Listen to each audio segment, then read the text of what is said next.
There would be frequent parties, and if you're staying in the hostel, there'd be a lot of apology letters. Hello everyone, I'm Ashleen. Welcome to the series where I talk about my experience at Nift Mumbai.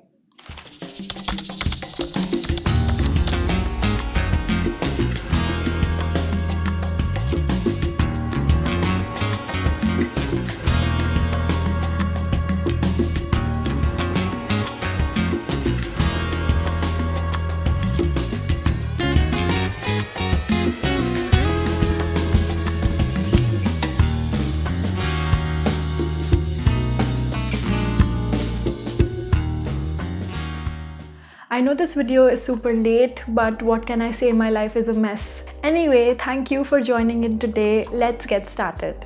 In this part, we are going to talk about the selection process and life at Nift Mumbai.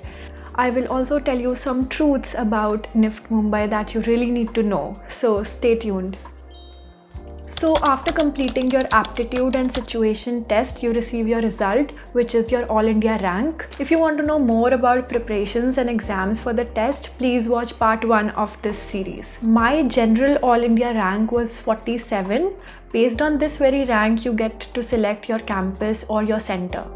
On the day of counseling, you'd be called according to your rank to make your selection from the available number of seats in each department and each campus. I was very confused between Delhi and Bombay for fashion communication department, but finally I settled on to Bombay.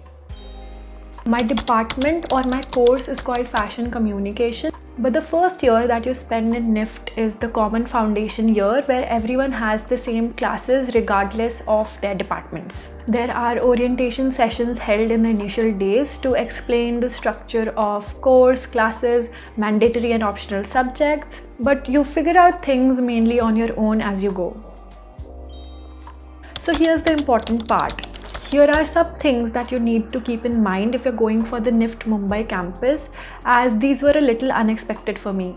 Firstly, although the campus is called Nift Mumbai, it is not located in Mumbai but in a different division called Navi Mumbai, which is drastically different from the main city of Mumbai.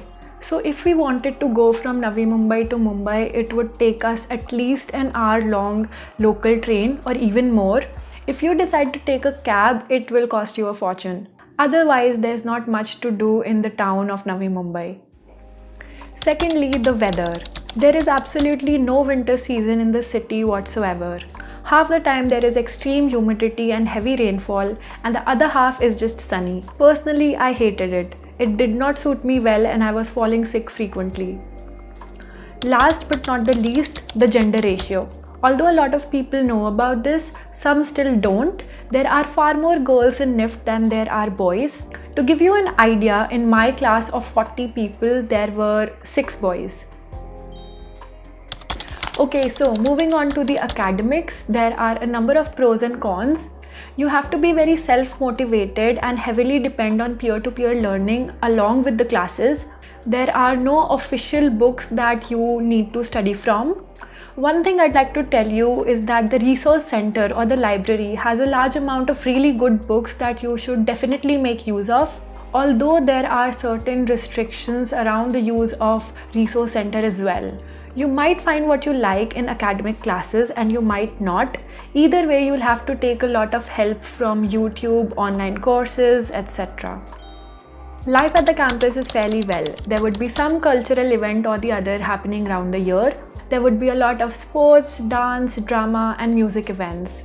There would be frequent parties, and if you're staying in the hostel, there'd be a lot of apology letters. Overall, as they say, there are pros and there are cons. It mostly depends on your priorities and what matters to you. My experience was good because I made use of what I had. Most importantly, I met some amazing people who helped me get through the good times and the bad. I think it's important to build a healthy and supportive group of friends who will have your back throughout.